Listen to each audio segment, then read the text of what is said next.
All right.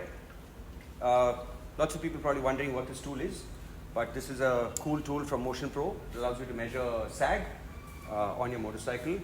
I mean, of course, this is the old school way of doing it, but this does make it a lot more precise. So what you want to do is find a zero on your motorcycle in terms of how this tool works. There's two scales on it. One is basically for bigger bikes, and then there's of course for mini bikes. You can use them on dirt bikes, you can use them on the front, you can use them on the rear suspension. Basically what you want to do is you want to find an anchor point on your motorcycle, extend the full weight of the motorcycle in terms of travel, up. I've got obviously somebody here helping me, and what I will do is I will zero this. If you can see, I've got a point here and I'm going to zero this. What does this tell me? This tells me this is the maximum point, this is the maximum travel that I can get on the motorcycle, right? So I've got 0. Now all I need to do is lower the bike. I basically just pump the rear suspension up maybe a couple of times, right? And I know that I basically need to now measure the new value.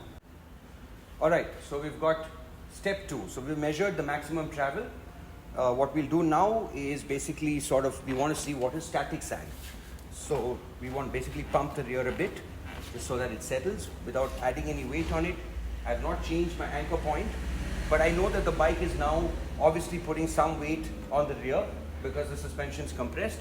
I want to pick the same point and I want to look at what this looks like. So if I can see from here directly that it's at 18 mm.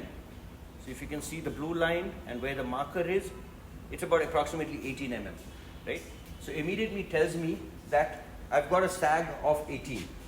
I want to go to 20. So if I want to go to 20, I have to adjust. If I want to go up or down, I have to increase or decrease the preload to get what I want. But basically the tool allows you to very, very quickly check what you want without having to multiply, divide, etc., which is typically an old school way to do it. It's a useful tool. Thanks to Vignesh for bringing it to us. So lots more precise in terms of how we want to measure sag. Right on.